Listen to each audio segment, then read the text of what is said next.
Matthew chapter 22. Jesus spoke to them again in parables, saying, "The kingdom of heaven is like a king who prepared a wedding banquet for his son. He sent his servants to those who had been invited to the banquet to tell them to come, but they refused to come. Then he sent some more servants and said, 'Tell those who have been invited that I have prepared my dinner. My oxen and fattened cattle have been butchered, and everything is ready. Come to the wedding banquet.' But they paid no attention and went off, one to his field, another to his business. The rest seized his servants, mistreated them, and killed them. The king was enraged. He sent his army and destroyed those murderers and burned their city. Then he said to his servants, 'The wedding banquet is ready, but those I invited did not deserve to come. So go to the street corners and invite to the banquet anyone you find.' So the servants went out into the streets and gathered all the people they could find, the bad as well as the good. And the wedding hall was filled with guests. But when the king came in to see the guests, he noticed a man there, who was not wearing wedding clothes. He asked, 'How did you get in here without wedding clothes, friend?' The man was speechless. And then the king told the attendants, 'Tie him hand and foot and throw him outside into the darkness, where there will be weeping and gnashing of teeth. For many are invited, but few are chosen.'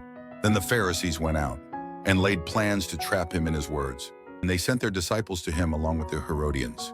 'Teacher,' they said, 'we know that you are a man of integrity and that you teach the way of God in accordance with the truth.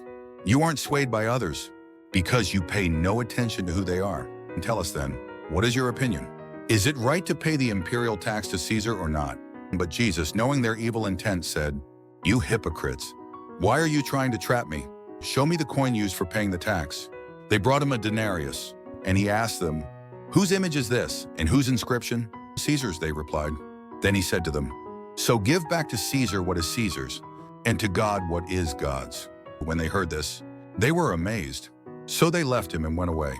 That same day the Sadducees, who say there is no resurrection, came to him with a question. 'Teacher,' they said, 'Moses told us that if a man dies without having children, his brother must marry the widow and raise up offspring for him. Now there were 7 brothers among us. The first one married and died, and since he had no children, he left his wife to his brother.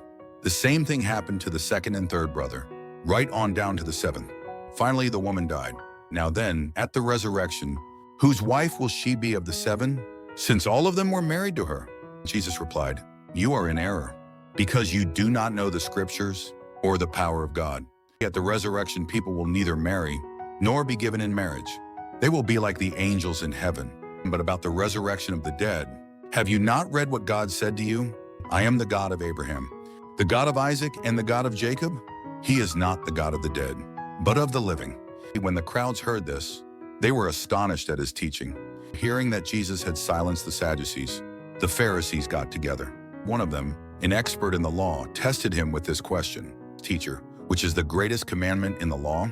Jesus replied, 'Love the Lord your God with all your heart, and with all your soul, and with all your mind. This is the first and greatest commandment.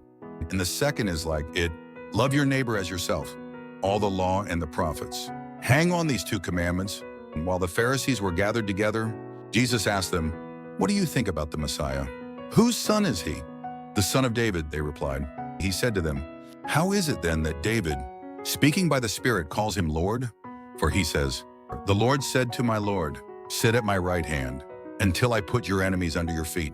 If then David calls him Lord, how can he be his son?' No one could say a word in reply.